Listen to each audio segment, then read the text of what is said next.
Good evening and welcome. Tonight we look at a question captivating the world. Who will be the next pope? The decision, made in secrecy within the hallowed halls of the Vatican, could have a profound impact on the Catholic Church and its 1.4 billion followers worldwide. This papal conclave promises to be a highly unpredictable and open process for a host of reasons. The College of Cardinals, those tasked with electing the new pontiff, will meet in conclave in the Sistine Chapel to debate and then vote for their preferred candidates until a single name emerges, chosen, they believe, by the Holy Spirit.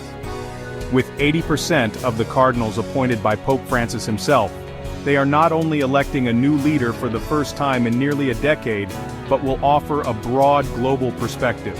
For the first time in history, fewer than half of those given a vote will be European.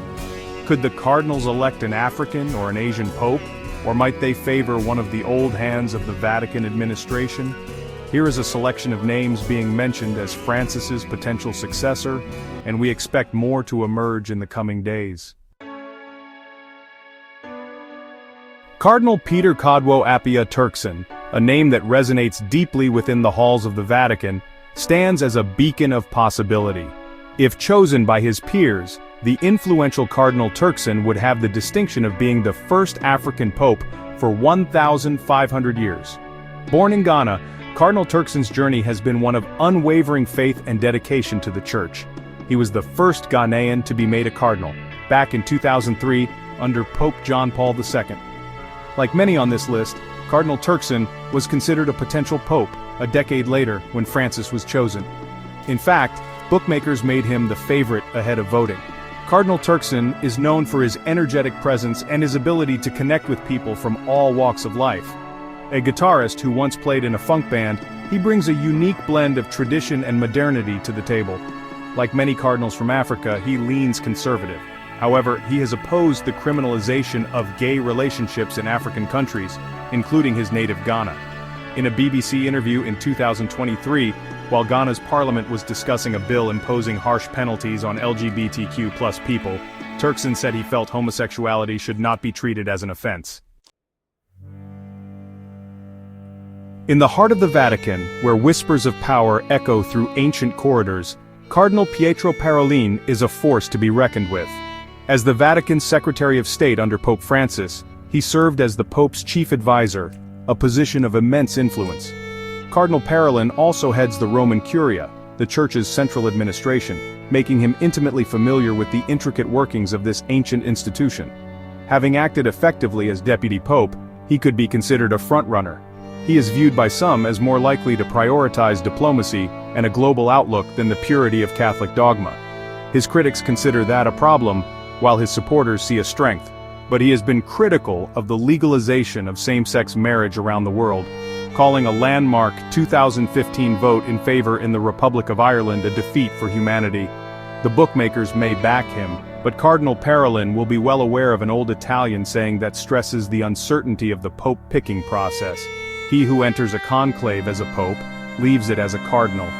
Some 213 of the previous 266 popes have been Italian, and even though there has not been an Italian pope in 40 years, the pivot of the upper echelons of the Church away from Italy and Europe may mean there may not be another for now. From the bustling streets of Manila to the contemplative gardens of the Vatican, Cardinal Luis Antonio Gokim Tagle brings with him the hopes of a continent. Could Cardinal Tagle become the first Asian pope? Unlike Parolin, he has decades of pastoral experience, meaning he has been an active church leader among the people, as opposed to a diplomat for the Vatican or cloistered expert on church law. The church is massively influential in the Philippines, where about 80% of the population is Catholic. The country currently has a record 5 members of the College of Cardinals, which could make for a significant lobbying faction if they all back Cardinal Tagle. He is considered a moderate within the Catholic definition and has been dubbed the Asian Francis because of a dedication to social issues and sympathy for migrants that he shared with the late Pope. He has opposed abortion rights, calling them a form of murder, a position in line with the Church's broader stance that life begins at conception. He has also spoken against euthanasia, but in 2015 when he was Archbishop of Manila, Cardinal Tagle called for the church to reassess its severe stance towards gay people, divorcees and single mothers, saying past harshness had done lasting harm and left people feeling branded, and that each individual deserved compassion and respect. The Cardinal was considered a candidate to be Pope as far back as the 2013 Conclave in which Francis was elected. Asked a decade ago how he viewed suggestions he could be next, he replied, "I treat it like a joke. It's funny." In the heart of Africa, where faith burns brightly amidst complex challenges, Cardinal Fridolin Ambongo Besungu stands as a symbol of resilience and hope. It's very possible the next pope could be from Africa, where the Catholic Church continues to add millions of members. Cardinal Ambongo is a leading candidate hailing from the Democratic Republic of Congo.